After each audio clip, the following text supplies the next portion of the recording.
warahmatullahi wabarakatuh. Perkenalkan, nama saya Samuel Putri, saya dari Prodi PGSD. Di sini saya akan mempresentasikan tentang tugas 3 filsafat teori. Pertama, ada makna pilar dalam sistem pendidikan.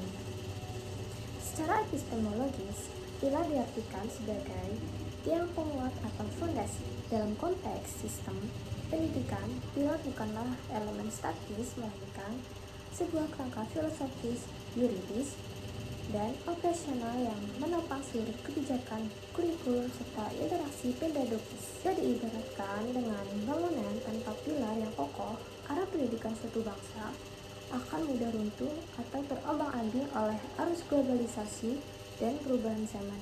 Pilar berfungsi sebagai pertama, ada kompas arah, yaitu menentukan kemana arah SDM suatu bangsa akan dibawa, yaitu visi output pendidikan. Kedua, ada stabilisator, yaitu menjaga nilai-nilai kultural dan moral bangsa di tengah gempuran ideologi luar.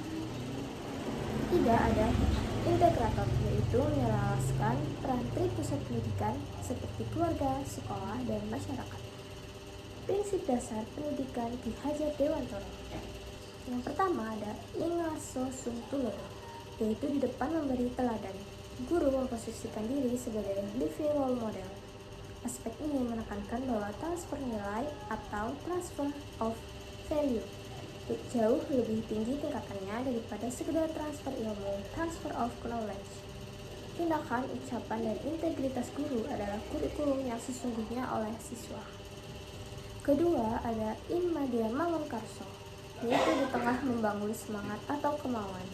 Guru berada di antara murid-muridnya sebagai mitra bicara, fasilitator, dan motivator. Hubungan yang dibangun bersifat demokratis dan dialogis, memicu api motivasi integral atau intrinsic motivation siswa untuk terus meneliti, bertanya, dan berkreasi.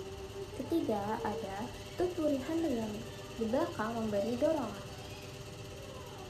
Guru memberikan ruang otonomi, kemerdekaan belajar, dan kepercayaan penuh kepada peserta didik untuk memimpin pembelajarannya sendiri, student-led learning.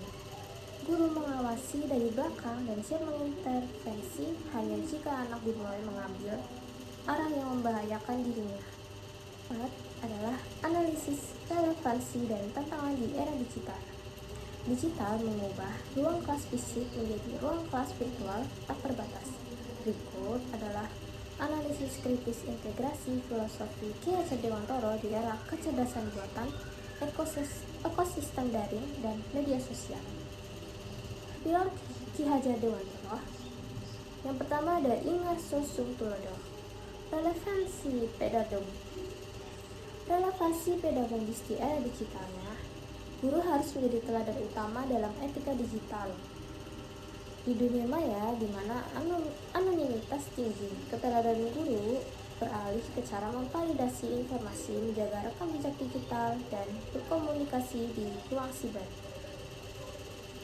Tantangannya, maraknya cyberbullying, plagiarisme akademis instan berbasis AI, dan paparan adiksi konten digital non-edukatif pada siswa. Contoh aktualnya adalah guru tidak sekadar melarang penggunaan HP atau gawai, melainkan mencontohkan proses sharing sebelum sharing, mempraktikkan citasi yang jujur saat mengajar daring, serta menunjukkan cara kerja menyaring berita hoax. Media mangun karso. Peran guru bergeser dari satu-satunya sumber tahu menjadi arsitek ruang belajar kolaboratif digital di tengah pembelajaran daring yang cenderung dingin dan berjarak. Pilar ini menentukan atau menuntut guru menghidupkan interaksi psikologis yang hangat. Tantangannya adalah Zoom fatigue atau kelelahan mental virtual dan hilangnya atensi peserta didik akibat distraksi multitab, membuka game atau media sosial saat kelas daring sedang berlangsung. Contoh aktualnya adalah guru memanfaatkan breakout rooms pada konferensi video untuk membagi siswa ke dalam tim kecil, lalu menggunakan papan tulis digital interaktif seperti Miro, Padlet, atau Canva untuk berkolaborasi menyelesaikan studi kasus real. bukan sekedar memberikan ceramah, monolog, atau suatu arah. Ketiga, ada Tutwuri Handayani. Sangat sebangun dengan konsep self-directed learning dan heterogeneity, pembelajaran mandiri mutakhir. Internet menyediakan miliaran materi seperti YouTube, VOOC, dan e-book. Guru bertindak sebagai kompas menunjuk jalan agar siswa merdeka mengeksplorasi ilmu sesuai minat bakat mereka. Tantangannya adalah ledakan informasi yang membuat siswa bingung menentukan validitas data, ditambah dengan ketimpangan infrastruktur digital, kesenjangan akses di daerah 3T. Contoh aktualnya adalah dalam asesmen, guru memberikan kebebasan berbasis proyek atau project based learning. Siswa dibebaskan memilih produk akhir, seperti membuat video edukasi pendek, merancang prototipe coding sederhana, atau menulis artikel blog. Sementara guru memantau perkembangannya berkala lewat Learning Management System atau refleksi kritis menjawab persoalan pendidikan nasional saat ini. Pendidikan nasional saat ini dihadapkan pada dua rapot merah yang krusial, yaitu krisis hasil belajar dari skor literasi dan numerasi PISA yang stagnan, serta krisis iklim keamanan sekolah, tingginya angka perundungan atau bullying, intoleransi, dan kekerasan seksual. Bagaimana pilar Ki Hajar Dewantara menjawab sengkarut masalah ini?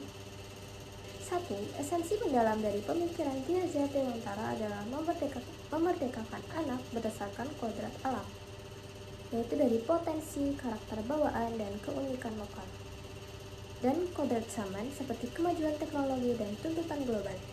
Teknologi di era digital saat ini hanyalah alat atau tools, sedangkan kemanusiaan dan budi pekerti adalah kompas utamanya. Kedua, ada restorasi karakter lewat keteladanan, yaitu Ingarso. Penerapan kurikulum merdeka saat ini melalui proyek penguatan profil pelajar Pancasila atau P5 sejatinya berusaha mengembalikan pilar keteladanan ini. Sekolah tidak boleh lagi fokus pada fabrikasi nilai angka kognitif semata. Penyelesaian kasus kekerasan di sekolah hanya bisa selesai jika guru dan ekosistem sekolah memberikan teladan keadilan dan empati nyata secara sistematik. Di era kecerdasan buatan, di mana pengetahuan kognitif bisa dijawab oleh mesin dalam hitungan milidetik, peran guru sebagai pentransfer ilmu materi pelajaran formal terancam punah.